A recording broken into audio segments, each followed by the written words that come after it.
Hello guys, ఎలా ఉన్నారు? బాగున్నారు అనుకున్నాను. ఈరోజు ఫుడ్ బ్లాక్ అయితే వచ్చేసి అనమాట. ఆలు అనమాట. ఫుల్ కడిగేసినాము. ఓకే, ఆయిల్లో ఎలా అవుతున్నది చూడండి. ఫుల్ అయితే రోస్ట్ చేయాలన్నమాట.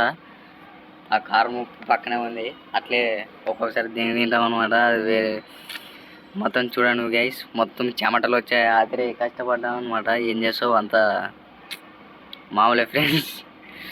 కొద్దిగా లైక్ అది చేయండి అబ్బా మీరు. ఒకటి టేస్ట్ అయితే ఒకటి చూద్దాం అనమాట. టేస్ట్ ఎలా ఉన్నాయో చూద్దాం. బాగున్నాయి, మామూలుగానే ఉన్నాయి. చిప్స్ ఉన్నలాగే ఉన్నాయి ఫ్రెండ్స్. మొత్తము బాగానే ఉన్నాయి. కారంగా స్పైసీగా ఉన్నాయి. Okay, super.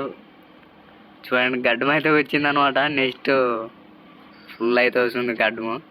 చూడండి, ఇప్పుడు ఒక ప్లేట్ అయితే దాంట్లోకి వేద్దాము. ఎలా పొంగొస్తాయి చూడండి అనమాట. బుమ్మన వస్తాయి ఫ్రెండ్స్. అలా రోస్ట్ చేసి అయితే పెట్టుకుంటున్నాము. అదైతే ఫ్రెంచ్ ఫ్రైడ్ రైస్ ఇలా కొట్టినట్లు కొట్టాలి. ఫుల్ రోస్ట్ అయితే తీయాలన్నమాట. ఇంకా అంతలో వచ్చేసి వచ్చేసాడు. మాస్టర్ అయితే వచ్చేసిన తర్వాత ఉప్పు, కారం, ధనియాల పొడి అన్నీ మిక్స్ కొట్టినాం అనమాట. అన్నీ మిక్స్ కొట్టి ఇంకా టేస్ట్ అయితే చూసినాము. ఒకటి యావరేజ్గానే ఉంది. Boy friends.